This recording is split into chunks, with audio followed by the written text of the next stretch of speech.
Good morning to all my friends and family, and welcome to Jim's 5 a.m. Club. As you can see, we've got a Christmas tree here set up in front of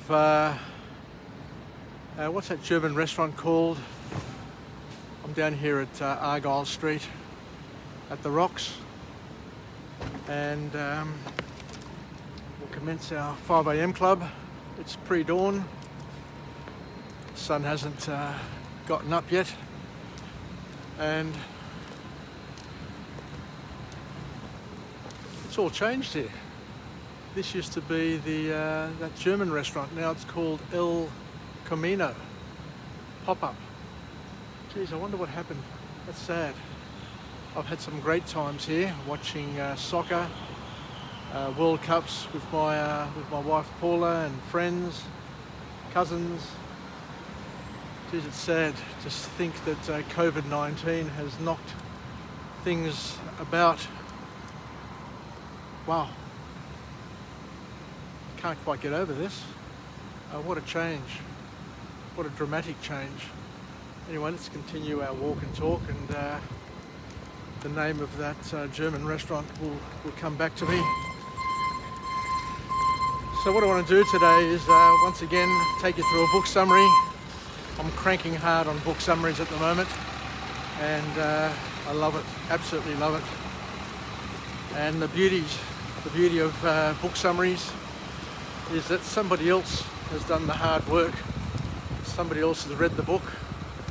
They've deciphered it, distilled it down to its key points, and given it to you in a bite-sized chunk.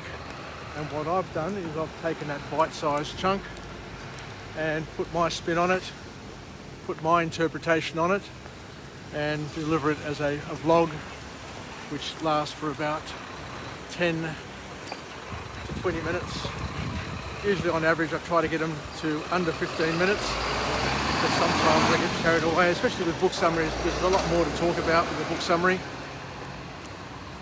So the book summary that I'm covering off today is called 59 Seconds.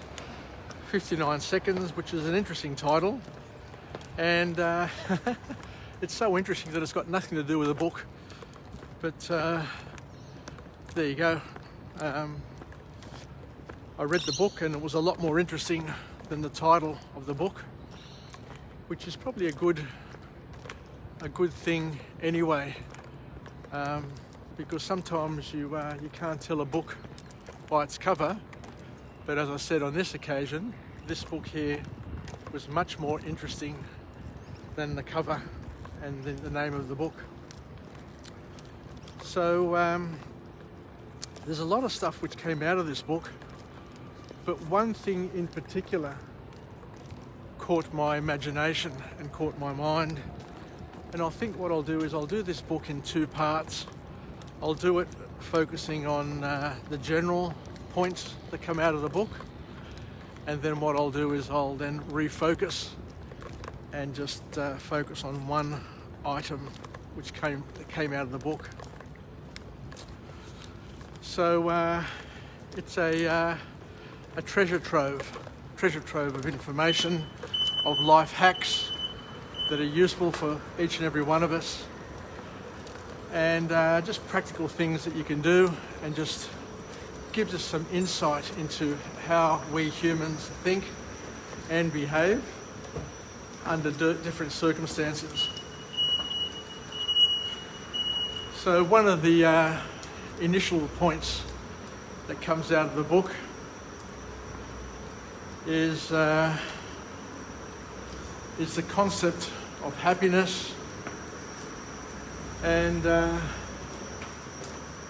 let me go in here, see if I can get through here without causing any issues.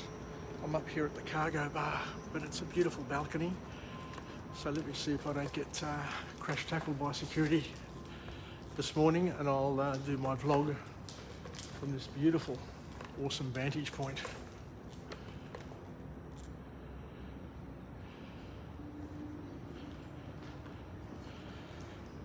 So one of the key points that kicks off this book, check out this view, is that to get somebody to like you, you get them to do a favour for you. And this is some advice based on early relationships, or when you first meet somebody. It's not for established relationships where you've got mates that you've known for years, because those relationships are established. But if you meet somebody new, what the author suggests is that you play the following or you adopt the following technique and ask them to do you a simple favour, and by them completing or engaging with you to do that favour, then it may be an indicator, or it may lead to them bonding and liking you. The next point which the author talks about is that happiness doesn't flow from success, but is the cause of success. So that's an interesting way of looking at things, that you don't become happy by being successful, you become successful by being happy, accepting life and doing the best you possibly can. And I guess the reason for that is that by being happy, you'll generate an energy flow that will attract people, things, and opportunity your way. The other thing that he says here, which is a real powerful one, a real smack in the face, and a good one to know, is that materialism, I'll get it out, I'll finally get it out. Materialism takes root at early age. So from your childhood years, you become materialistic. And this is an important one for parents to think about and remember, that people become materialistic from a very young age. And it is driven by low self-esteem. So how we treat children, and we know this, it doesn't come as new knowledge or a wow, but how we treat children from a young age will impact their self-esteem and also impact their views of people and things around them, and may make them long for things just to make them happy, toys and things like that, just to make them happy. And it stems from their young years where they felt insecure or didn't feel happy or proud of themselves. The other thing that the author talks about is that in terms of value, if you want to create value in your life with your money, happiness value I mean, then experiences from the author's perspective represent good value for money as opposed to things. So if you're going to spend money, the author is suggesting that you might as well spend it on experiences rather than assets or things. And that's to make you happy. But then again, we're all different, but that's their opinion.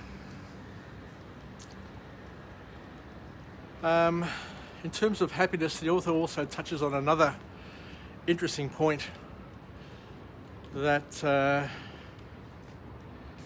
it's important to choose intentional over circumstantial change. Let me just turn the camera around. G'day, how you going? In terms of happiness, the author is suggesting that it's more important to look for intentional change over circumstantial change, because intentional change, is, from what the author is saying, will drive you and make you happier because you've been part of it, you've been involved in it, whereas circumstantial change is just driven by luck, in the right place at the right time, and that in your mind you can't really figure out why it happened, how it happened, so it's less likely to give you enduring happiness. Whereas if it's intentional, if you've been part of it, if you've prayed for it, if you've worked hard for it, and it's come your way, then the taste is much sweeter and you enjoy it more. The other thing they talk about here is that from a social circle, if you want to make an impression, it's always best to sit in the middle of the table or to get in the middle of the photo. So positioning yourself is key, is very, very important to think about where you position yourself. So don't go positioning yourself at the end of the table and being lost and out of sight, out of mind. Always try and position yourself as closely as you can to the center of the table, to the center of the group, and especially when you're taking photos and selfies, get to the center as best you can. The other one's a cracker. This one here is an absolute cracker. When you gossip about someone, listen to this one here because this is important. When you gossip about someone, listeners subconsciously and unconsciously associate you with the characteristics you are gossiping about, and those characteristics that you're gossiping about get transferred to you. You take ownership of those characteristics. Shock horror. So I guess the lesson here for all of us is to be careful what we're gossiping about, who we're gossiping about, because the people that we're gossiping to about somebody else will transfer and associate that gossip to you and not the person you're gossiping about. How wonderful is that? That's a real real life hack, that one there. So something to think about. Once again, what we're talking about today are opinions, an author's opinion. Could be right, could be wrong, but take it into consideration because it could change your life. It could change the way you deal and interact with family and friends. And if it improves your relationships, then it's all been worthwhile. The other thing that the author talks about, once again, having a bit of fun, a bit of tongue-in-cheek, is that the biscuits taken from the empty jar always seem to taste better. I don't know how they come up with this, but they've done some scientific tests with groups, and they seem to come up with the idea that if the biscuit is at the bottom of the jar and the jar's almost finished, then that biscuit will taste better than a biscuit taken from a full jar. Interesting. Scarcity does a lot of things to us. It makes us fall in love. It makes us commit. It makes us get married. It makes us propose, thinking that we're going to lose our partner. So everybody needs to make the best use of scarcity in their life in order to find love. And on the subject of love, they say that if you're taking somebody on a date or taking somebody out for the first time, make sure you take them somewhere that will get their heart racing. Boop, boop, boop, boop, boop. Because by getting their heart racing, subconsciously, they attribute, through the law of attribution, I can't even say the word, through the law of attributing, I'd say, they get to attribute their heart racing with you and think that you are that special person, that special thing in their lives. So there you go, young blokes. Take your girls somewhere where you're going to get their hearts racing. I know that whenever I go to Opposize, and I'm an Opposize instructor, we all get our hearts racing at the same time. So do something to get people's hearts racing.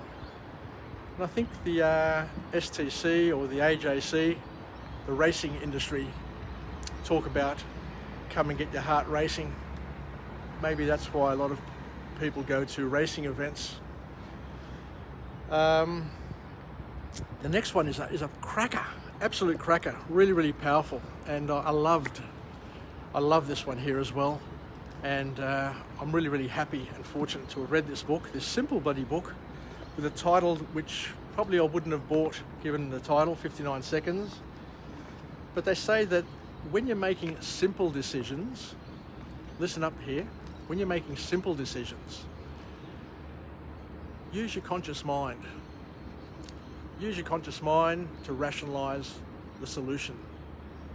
But if you're making complex decisions, and many of the decisions in our lives are complex, then you need to engage.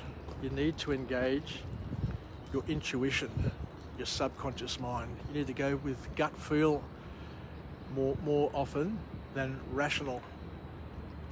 Because what happens is that complex things are complex. The reason why they're complex is that they're hard to figure out. And we have limitations. People have limitations on what they can figure out, what they can absorb, what they can digest, and what they can sort out. So there you go. Use your gut feel. I've never heard of that before, but it's a powerful thing. Here we go. Somebody's put a message here. Don't know what it means. Tony. Something to do about chefs. Anyway, well done, Tony. You're a star, mate. All Tonys are a star. Yes, adonimo. And the last one, which is an absolute cracker and will be the subject of my next vlog, is how to entice honesty out of the people around you. And this is great for bosses, it's great for parents, it's great for partners who want to figure out their partner and all that sort of stuff. But it says that if you want to assess and work out what's happening with the other person, you should always start from an honest base. An honest base means that you ask a question where you know the answer and you give the other person an opportunity to answer honestly. And you know that it's not going to be a threatening question and they're going to answer it honestly. And the author says that what you do is, when you're creating an honest base, you just go through and ask questions over and over. You can do this over weeks just to assess a person's style. And you ask them simple questions that will lead to simple, honest answers. And when they answer, you look for how they respond. You look for their body language. You look at their eyes.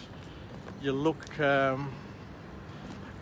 where, how they're positioned, how what words they use, how quickly or slowly they speak.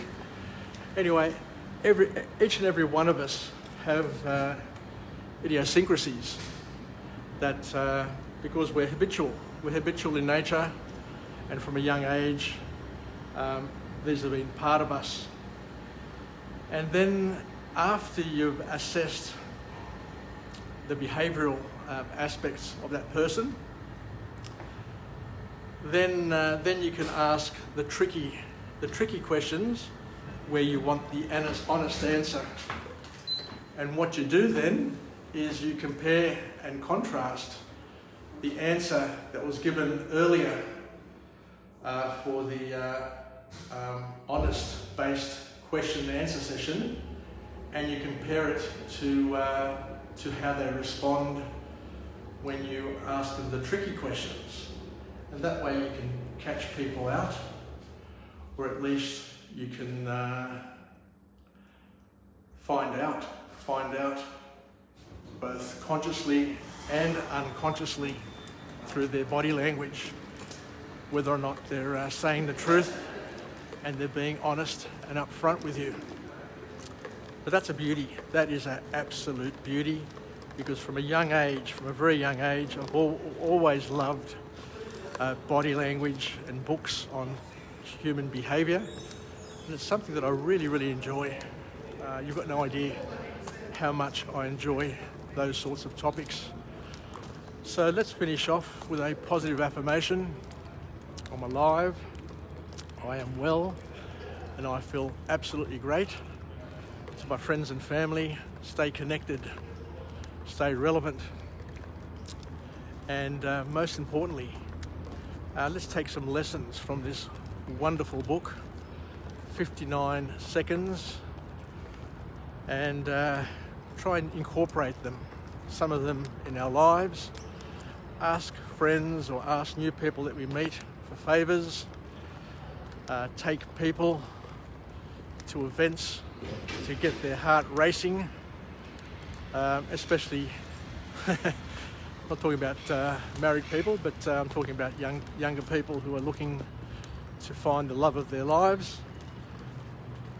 And be careful about what you gossip about and who you gossip to, because what you're gossiping about will be attributed to you, and people will see you with all the characteristics of the stuff you've been gossiping about. Powerful stuff. And the last item to talk about is, let's not forget to use our questioning to develop an honest base, and then ask tricky questions to find out what the truth is or the truth isn't. So take care, Sagapao.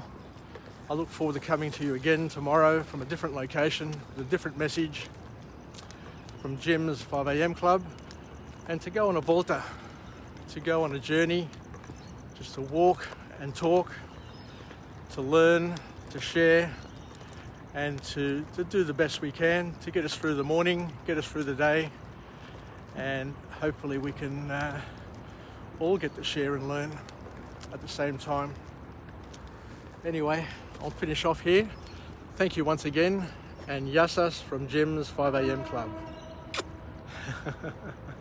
It was a good one. I enjoyed that one. Bye.